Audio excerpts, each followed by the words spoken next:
What's up, y'all? This your girl, Miss Maggie T with Atlanta Hawks News. If you're new to the channel, I want you to hit that subscribe button so you won't miss another post from me. But let's go ahead and get into this injury update on Tony Snell.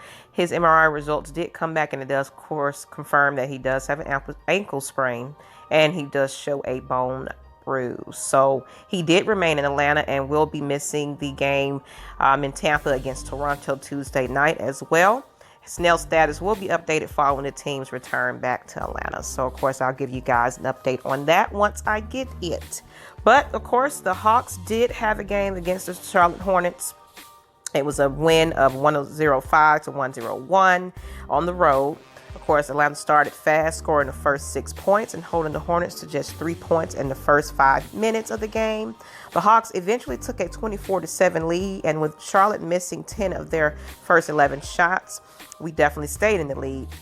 Charlotte did kind of try to come back at some point, cutting the lead to only 13 at the end of the first quarter, but it was a very strong start for the Hawks nonetheless. Now, the Hornets did make a dent in the second quarter, based heavily on a 9-1 run early in the period. That push came against Atlanta's second unit, and the Hawks scored only 1 point for more than 4 minutes to start the quarter. Now, despite that, the offense was not really electric, but Atlanta did have the edge in perimeter shooting, and that was instrumental in giving the Hawks a 7-point lead at the halftime break. Early in the second half, Bogdan continued his scalding hot shooting. You know, he pretty much had pretty hot shooting throughout the game. He converted a trio of 3-pointers, his 5th, 6th, and 7th of the game, to give the Hawks a lead of 63-54, and his 7th connection tied a career best mark for him. Now, Atlanta pushed the lead up to 11 points, but Charlotte did try to counter at this point. They zoomed to a 15-3 run, reclaiming the lead, but we had Goodwin. He helped the Hawks to stabilize. He scored 5 quick points and continued his big day. Another player that had a season high of 17 points before the end of the third quarter. Pretty nice there. The Hawks did end the fourth quarter trailing about 77-75, so it got really close. And that was a tough position given to the Hawks that we led for the majority of the third 3 quarters. So it was pretty much like a fourth quarter deficit there. The Hornets did snatch control of the game with a 11-2 run, putting the Hawks in a tough spot with a 92-82 deficit and only about 7 minutes to play.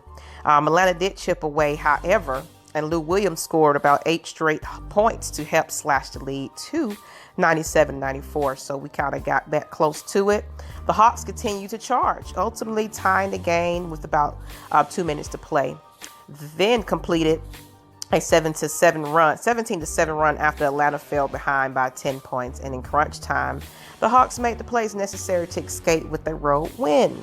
So, you know, we pretty much sealed the deal at that point, and it was definitely great to have that going. Bogdan Bogdanovic led the way with 32 points, including a career best 8 3-pointers. 8 3-pointers. Capella added 20 points and 15 rebounds, with Goodwin producing 17 points, 8 assists, and 5 rebounds in about 37 minutes. Lou Williams also finished with 13 points, including 10 huge points in the closing period. He was definitely needed in the absence of Trae Young there. The Hawks will now travel to Tampa, of course, and we'll be playing the Toronto Raptors this Tuesday. And of course, hopefully we'll have some more players back by then. But other than less, let's just go ahead and get that road win. Until the next time, people, this is Maggie T with Atlanta Hawks News, and I'm out. Peace.